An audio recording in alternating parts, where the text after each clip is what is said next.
Bonjour, bienvenue sur la chaîne de Claudia Notaï pour l'audit et la finance. Alors aujourd'hui, nous allons parler de l'audit interne et des changements organisationnels. Déjà, qu'est-ce que ça veut dire un changement organisationnel? Nous avons déjà expliqué plusieurs fois qu'est-ce que c'est que l'audit. Aujourd'hui, nous allons parler des changements organisationnels et comment l'audit interne peut vous aider à ce que les changements organisationnels au sein de votre entreprise ne créent pas de problèmes plus tard et vous aide à maintenir une entreprise correcte dans de bonnes conditions. Alors, quand on parle de changement organisationnel, ça veut dire qu'au niveau de l'organigramme de votre entreprise, vous avez décidé de faire des changements fondamentaux. Vous avez décidé de modifier des choses dans votre organigramme. Par exemple, vous aviez un DG, ensuite vous avez des directeurs de département, des directeurs commerciaux, directeurs de comptabilité, directeurs finance, directeurs marketing et tout le reste.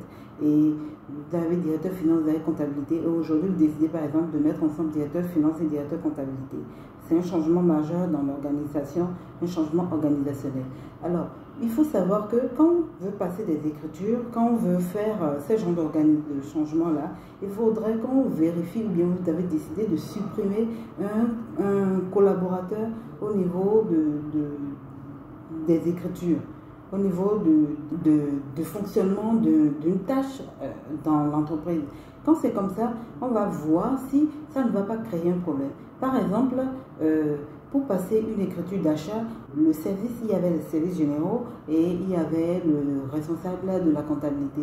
On va essayer de vérifier si le responsable de service, si vous avez décidé par exemple de supprimer les services généraux et que la comptabilité, le directeur administratif et financier aura un collaborateur qui va juste gérer cela. Vous voyez un peu, il peut y avoir un problème. Mais dans tous les cas, le process ne doit pas changer. Ça voudra dire que on va s'assurer que la nouvelle personne qui va prendre le nouveau collaborateur qui va prendre ce service-là quand au moins il passe les écritures, il signe et il va faire signer par son directeur avant que l'écriture ne puisse passer. Dans tous les cas, on va s'assurer, l'auditeur devra s'assurer que l'écriture est passée en double vérification, que l'écriture n'est pas passée par le bon vouloir d'une seule personne.